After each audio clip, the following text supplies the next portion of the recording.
হরে কৃষ্ণ ভক্তগণ, আজ আমি এই ভিডিওতে বলবো গণেশ চতুর্থী 2025 সালে 26শে আগস্ট না 27শে আগস্ট কবে পালন করবেন, পুজোর শুভ সময় কখন, গণেশ বিসর্জন কবে কখন করবেন, বাড়িতে গণেশ চতুর্থী পালনের সঠিক নিয়ম কি ও গণেশ চতুর্থী ব্রত ও পূজার বিধান কি জানতে হলে ভিডিওটি অবশ্যই শেষ পর্যন্ত দেখবেন। ভিডিওটি ভালো লাগলে লাইক, কমেন্ট, শেয়ার ও আমাদের ভক্তি জাগরণ টিভি ইউটিউব চ্যানেলটি সাবস্ক্রাইব করে দেবেন।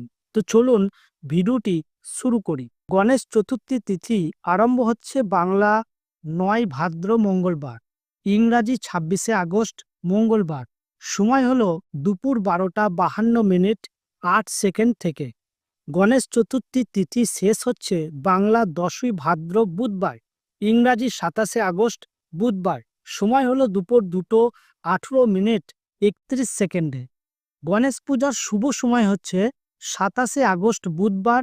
এই দিন সকাল 11টা 5 থেকে দুপুর 1টা 40 পর্যন্ত পুজোর শুভ সময় রয়েছে।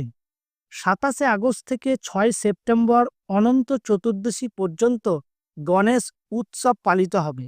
গণেশ বিসর্জন হবে বাংলা 20 ভাদ্র শনিবার, ইংরাজি 6 সেপ্টেম্বর শনিবার। বিসর্জনের সঠিক সময়: সকালে বিসর্জন করলে 7টা 36 থেকে 9টা 10 মধ্যে, দুপুরে বিসর্জন করলে 12টা 19 থেকে বিকেল 5টা 2 মধ্যে, সন্ধ্যায় বিসর্জন করলে 6টা 37 থেকে 8টা 2 মধ্যে, রাত্রিতে বিসর্জন করলে 9টা 28 থেকে রাত্রি 1টা 45 মধ্যে। গণেশ চতুর্থী পালনের সঠিক নিয়ম: গণেশের মূর্তির সুর বাঁ দিকে হওয়া উচিত। এই তিথিতে এমন মূর্তি বাড়িতে আনবেন। প্রথমবার বাড়িতে গণেশ চতুর্থীর পুজো করলে গণপতির বসে থাকা প্রতিমা আনবেন। এর ফলে পরিবারের সুখ সমৃদ্ধি বৃদ্ধি পাবে। এছাড়াও এক হাত আশীর্বাদের মুদ্রায় ও অপর হাতে মোদক রয়েছে এমন গণেশ মূর্তিও আনতে পারেন। এই মূর্তি স্থাপনা করা অত্যন্ত শুভ। ঈশান কোণে গণেশের মূর্তি স্থাপন করবেন। এমনভাবে মূর্তি স্থাপন করবেন যাতে গণপতির মুখ উত্তর দিকে থাকে। কাঠের চৌকি পরিষ্কার করে গঙ্গা জল দিয়ে শুদ্ধ করে নিন। এরপর তাতে লাল কাপড় বিছিয়ে গণেশ মূর্তি স্থাপন করুন। যারা গণেশ চতুর্থীর আগেই বাড়িতে মূর্তি নিয়ে আসছেন তারা নির্দিষ্ট দিনের আগে পর্যন্ত নতুন কাপড়ে বিগ্রহের মুখ ঢেকে রাখবেন। পুজোর দিন মূর্তি স্থাপনের আগে মুখ খুলবেন না। গণেশ নিয়ে ঘরে প্রবেশের আগে চাল ছড়াতে ভুলবেন না। মূর্তি স্থাপনের আগেও চাল ছড়িয়ে দিন। তার উপরে রাখুন সুপারি, কাঁচা হলুদ, লাল কুমকুম ও দক্ষিণা। এই দিনে ভুলেও চাঁদ দেখা উচিত নয়। যদি দেখেন তাহলে অভিশাপিত হতে পারেন। যদি ভুল করে চাঁদ দেখে ফেলেন তাহলে এই মন্ত্রটি 108 বার জপ করে অভিশাপ দূর করা যেতে পারে। চন্দ্র দর্শন দোষ দূর করার মন্ত্র: ওং শ্যাম বর্ণায় বিদ্মহে অমৃতে সরায় ধীমহি তন চন্দ্র প্রচোদয়া। এর অর্থ হলো, আমি শ্যাম বর্ণের অমৃতের অধিপতি চন্দ্রকে ধ্যান করি, তিনি আমাদের বুদ্ধি প্রদীপ্ত করুন। গণেশ পূজায় তুলসী পাতা ব্যবহার করবেন না। গণেশ তুলসী ছাড়া সমস্ত পাতা এবং ফুল পছন্দ করেন। আর এই দিন তামসিক খাবার যেমন পেঁয়াজ রসুন এড়িয়ে চলুন। গণেশ চতুর্থীতে পুজো করার আগে জেনে নিন কিভাবে গণেশ পূজা করলে আপনার জীবনে সমৃদ্ধি আসবে। প্রথমে মূর্তি স্থাপন কিভাবে করবেন। গণেশ মূর্তি স্থাপনের জন্য একটি উঁচু স্থান নির্বাচন করুন, যেমন একটি বেদি বা টেবিল। মূর্তিটি স্থাপনের সময় দিকটি খেয়াল রাখুন। পূর্ব পশ্চিম বা উত্তর পশ্চিম দিক মুখ করে রাখা শুভ। মূর্তি স্থাপনের আগে স্থানটি ভালো করে পরিষ্কার পরিচ্ছন্ন করে নেন। পুজোর প্রস্তুতি: পুজোর জন্য প্রয়োজনীয় সামগ্রী সংগ্রহ করুন।